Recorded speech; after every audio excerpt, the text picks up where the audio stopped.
We are cutting across live now to the national capital where Prime Minister Narendra Modi is speaking on the Indo-African Summit. And journalists from Africa. I say this, we are deeply honored by your presence today. To our visitors from the land where humanity grew and new hope rises. From the desert of the north, where the glory of human civilization shines through the shifting sands of time. From the south, where the consensus of our age has been forced. From Mahatma Gandhi to Albert Luthuli to Nelson Mandela. From the shores of Atlantic that has been at history's tragic crossroads and now at the frontiers of many successes. From our neighbors on the resurgent East Coast, from Africa's heart, where nature is generous and culture is rich, and from the sparkling gems of island states, a very warm embrace of welcome and friendship from India.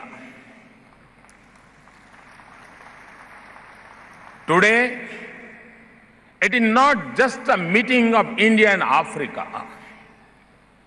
Today, the dreams of 1/3 of humanity have come together under the one roof. Today, the heartbeat of 1.25 billion Indians and 1.25 billion Africans are in rhythm. We are among the world's oldest civilizations. We are each a vibrant mosaic of languages, religions, and cultures. Our histories have intersected since ages.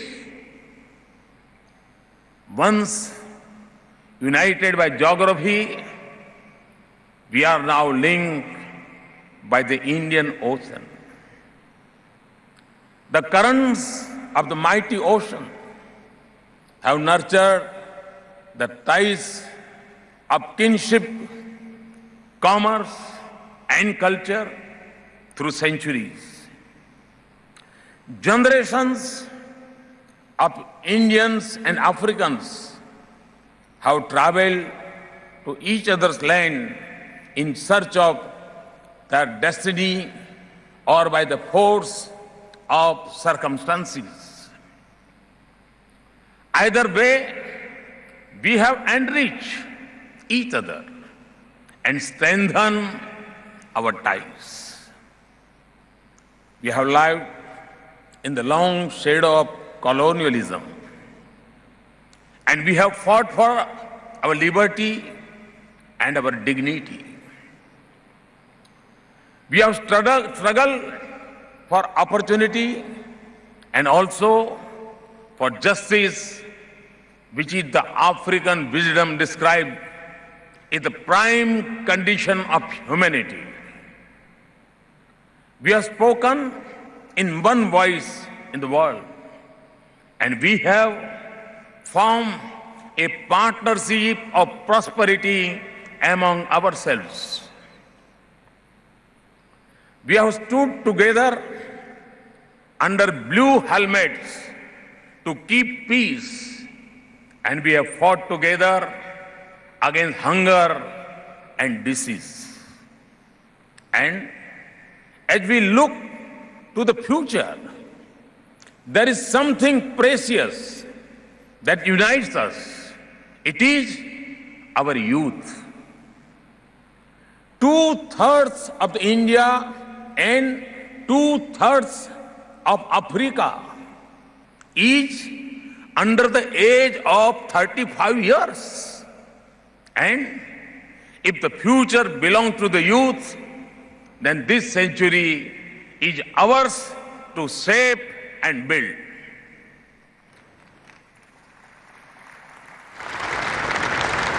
Excellencies, Africa is already on that path. We are all familiar with Africa's ancient achievements. Now, it is modern styles are catching the attention of the world. The continent is more settled and stable. African nations are coming together to take responsibility for the development, peace, and security.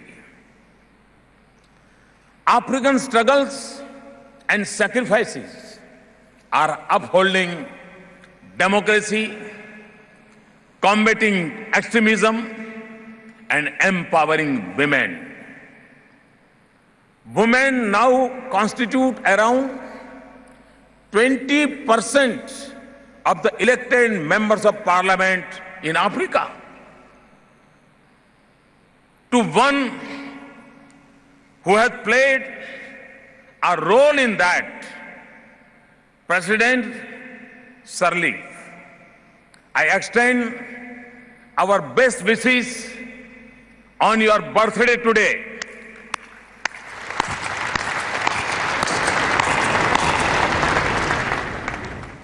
Africa's economic growth has gathered momentum and has a more diversified base. African initiatives are replacing old fault lines with new bridges of regional economic integration. We see many successful examples of economic reforms, infrastructure development, and sustainable use of resources. There are turning deep economies into dynamic ones. 400,000 new businesses were registered in Africa in 2013, and mobile telephone now reaches 95% of the population in many places. Africa is now joining the global mainstream of innovation.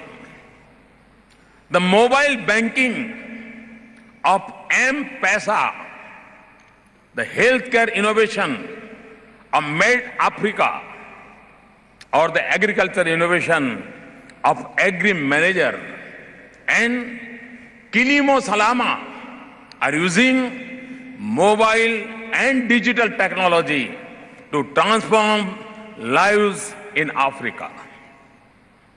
We see strong measures that radically improving healthcare, education, and agriculture.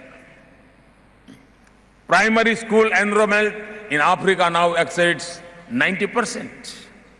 And across its magnificent landscape, Africa is setting standards in wildlife conservation and ecotourism. Africa's sports, art, and music delight the entire world. Yes, Africa, like the rest of the developing world, has its development challenges. And like others in the world, it has its own concerns of security and stability, especially from terrorism and extremism.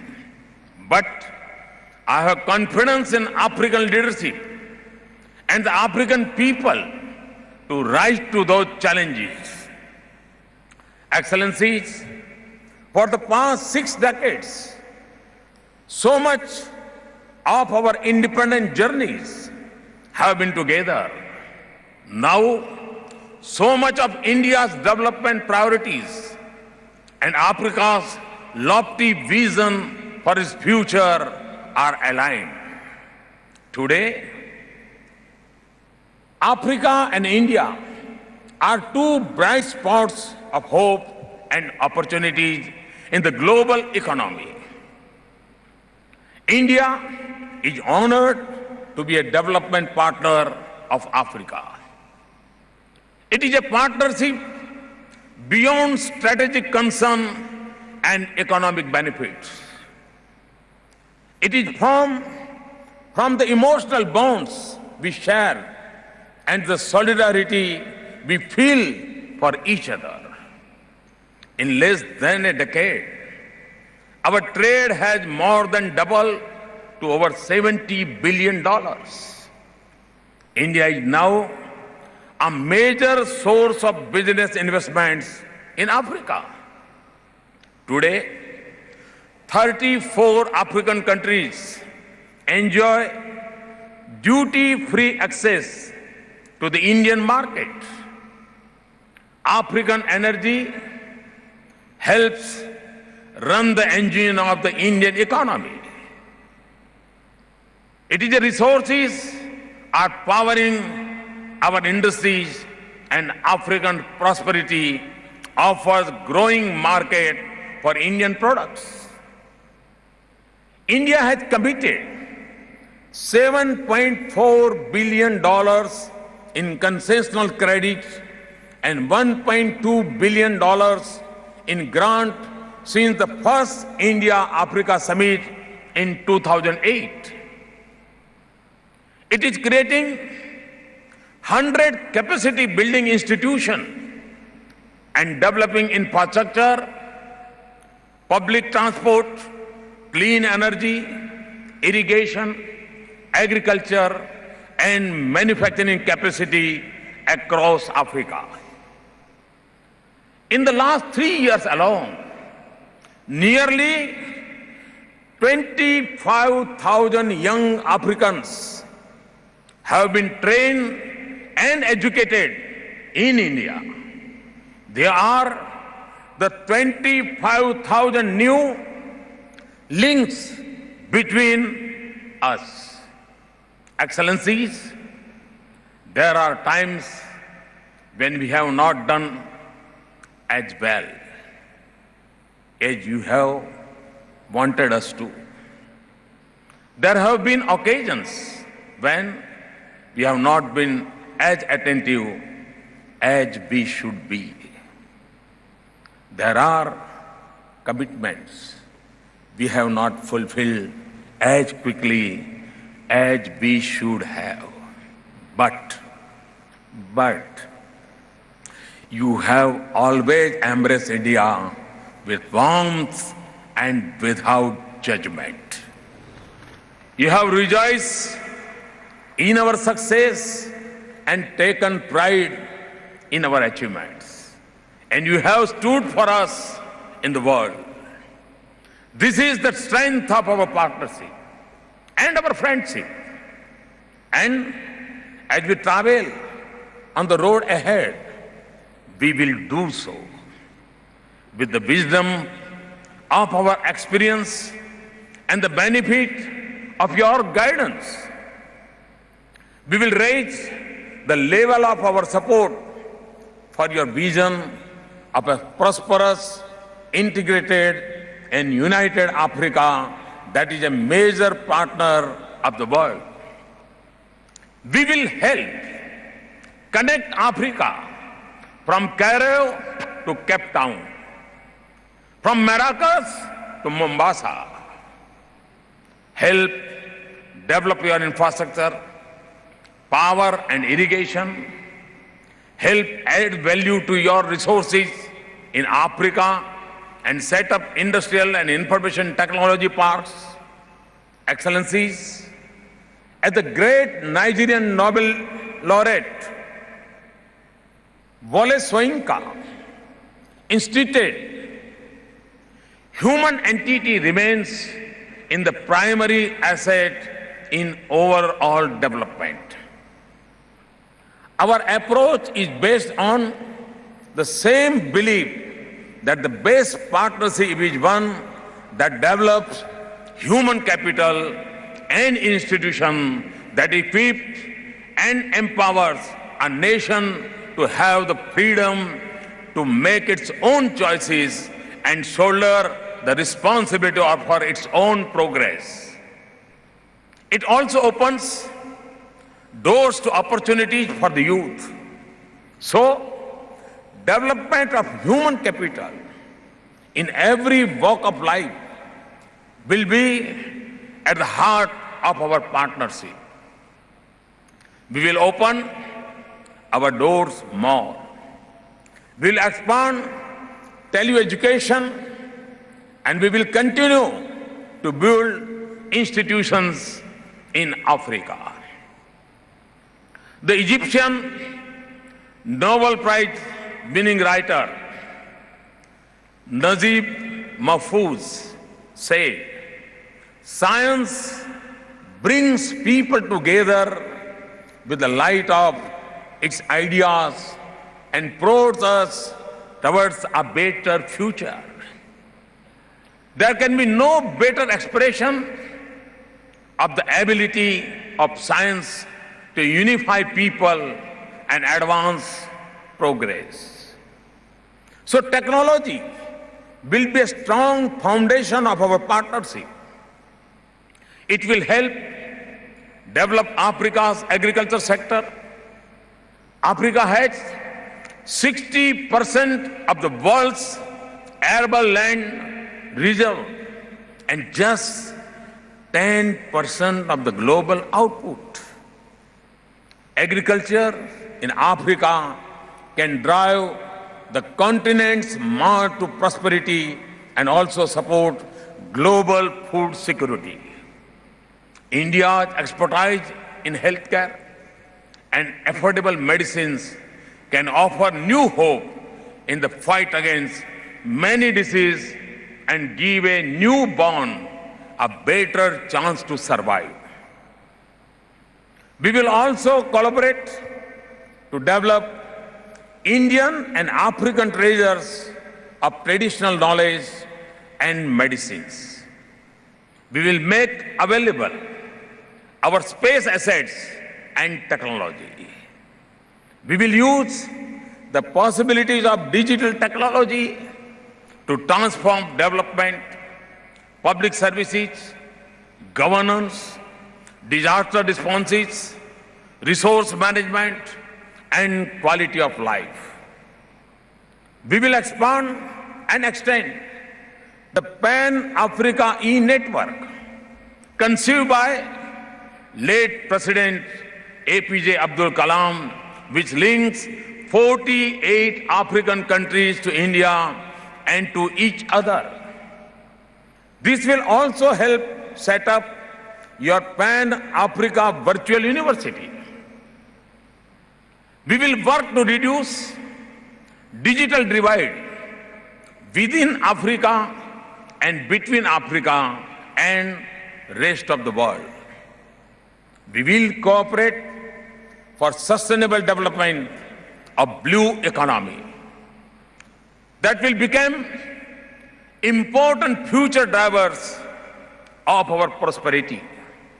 For me, blue economy is a part of a larger blue revolution to reclaim our blue skies and blue waters as we move on the path of clean development. Excellencies, when the sun sets, tens of millions of homes in India and Africa become dark. We want to light up lives of our people and power the future. But we want to do it in a way that the snow on Kilimanjaro does not disappear. The glacier that feeds river Ganges does not retreat. And our islands are not doomed.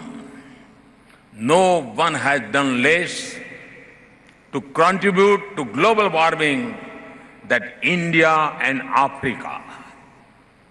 No one can be more conscious of climate change than Indians and Africans. This is because we are the inheritors of nature's most precious gifts and of traditions that respect them the most. And our lives remain most connected to Mother Earth. We are each making enormous efforts with our modest resources to combat climate change. For India, 175 gigawatts of additional renewable energy capacity by 2022 and reduction in emission intensity by 33 to 35% by 2030 are just two aspects of our efforts.